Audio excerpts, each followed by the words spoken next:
1600. The beginning of something no one could stop. A group of traders set sail for India. They came for spices. They stayed for power. What followed was not business.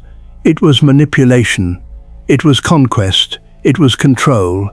An entire civilization slowly taken over, piece by piece, until one day India said enough. This is a story of how the British took over India and made them poor, taking everything they had. Long before Britain even existed as a unified nation, India was already one of the world's great centers of civilization. Around 2500 BCE, the Indus Valley civilization flourished in cities like Mohenjo-Daro and Harappa. These were not simple settlements. They had planned streets, drainage systems, trade networks stretching as far as Mesopotamia. Then came the Vedic period, 1500 to 500 BCE, where early Hindu traditions, philosophy and social structures began to form. By 322 BCE, the powerful Maurya Empire rose under Chandragupta Maurya. His grandson, Ashoka the Great, would later rule most of the Indian subcontinent and promote peace, Buddhism and governance based on moral law. Centuries later, the Gupta Empire, around 325-50 CE, brought what many historians call India's Golden Age. Major advances in mathematics, including the concept of zero, astronomy, medicine and literature, a thriving cultural and intellectual life. By the time Europe entered its medieval period, India was already known across the world as a land of wealth, a center of knowledge, a hub of global trade. Fast forward to the 1500s, 1600s. India was under the powerful Mughal Empire, especially during the reign of Akbar the Great, 1556-1605. At this time, India was not just stable, it was extremely rich. So, what attracted the British? 1. Spices and luxury goods.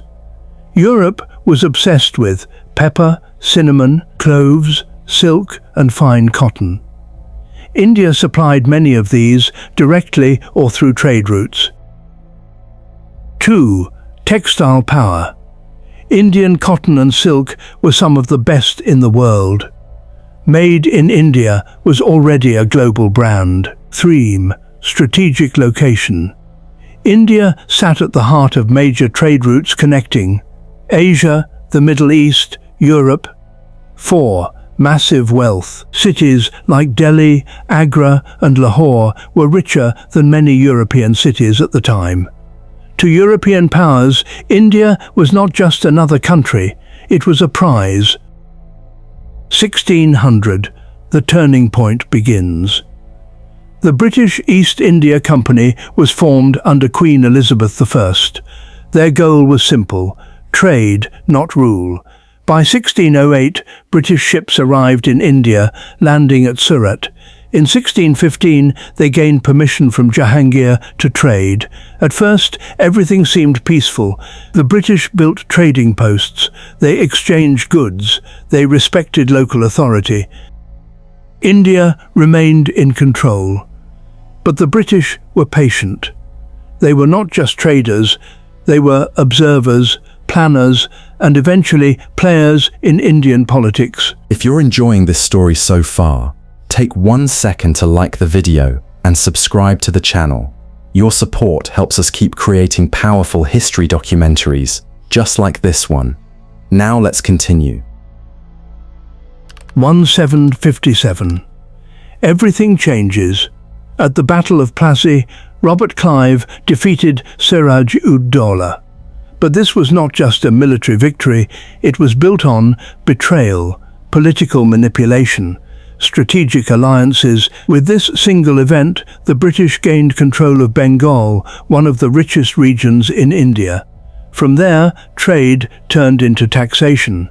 Influence turned into authority, presence turned into power. If you want us to make a video of what happened at the Battle of Plassey and how Robert Clive defeated Siraj-ud-Dowlah, just say make a video of the battle and I will explain what led to this. What began as mutual benefit slowly became control. The British introduced railways from 1853, telegraph systems, new administrative structures, but at the same time, Indian wealth was extracted, local industries declined, power shifted away from Indians. By the time of the Indian Rebellion of 1857, the tension had reached breaking point. By May 1857, Indian soldiers, sepoys in the British Army, turned their guns against their own commanders. The immediate trigger? New rifle cartridges rumoured to be greased with cow and pig fat, offensive to both Hindu and Muslim soldiers. But that was just the surface. Years of anger had been building. Land seizures under British policies, Indian rulers removed from power, heavy taxes crushing farmers, cultural and religious interference. The revolt spread like wildfire. In Delhi, the rebels declared the aging Mughal Emperor Bahadur Shah Zafar as their symbolic leader. For a moment, it looked like British rule might collapse. But then came the response. The British fought back hard. By 1858, the rebellion was crushed with brutal force. Entire cities were retaken.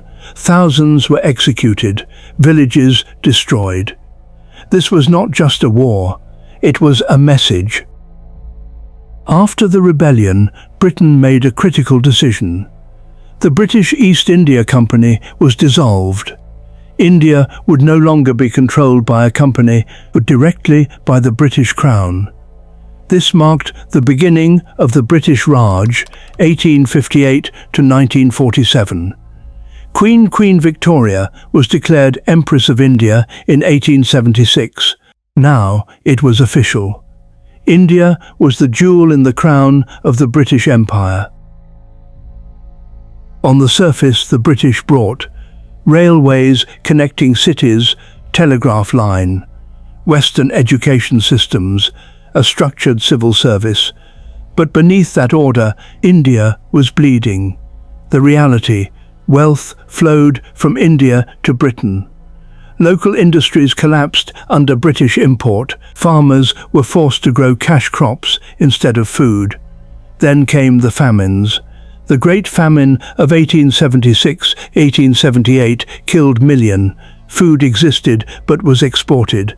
People starved while grain left Indian ports. By 1885, something new emerged.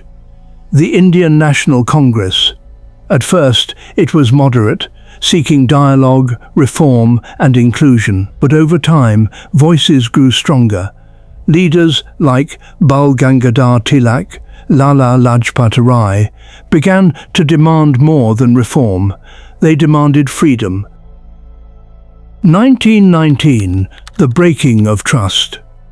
At the Jallianwala Bagh massacre in Amritsar, British troops led by Reginald Dyer fired into a peaceful crowd.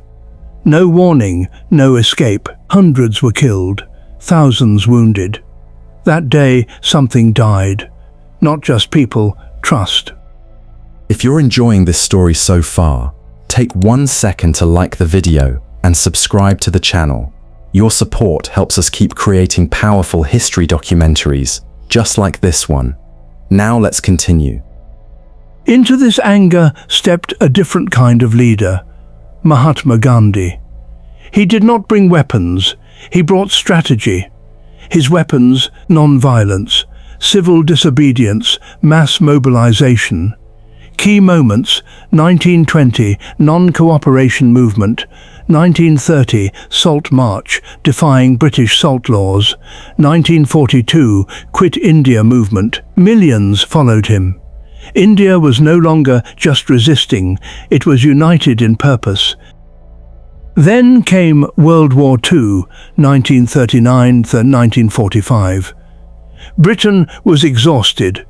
Economically weak, militarily stretched, politically pressured, India had also changed. It could no longer be controlled. By 1947, Britain made its decision. They would leave. India became independent on August 15, 1947, led by Jawaharlal Nehru. But independence came with a devastating condition: the partition of India. India was divided into India, largely Hindu, Pakistan, largely Muslim. What followed was chaos. Over 10 million people displaced, around 1 million killed, families torn apart overnight. Trains arrived full of bodies. Neighbors turned against neighbors. This is not just a story of Britain and India. It is a story of opportunity turning into control, trade turning into empire, cooperation turning into resistance, and in the end, a people who refused to remain under someone else's rule.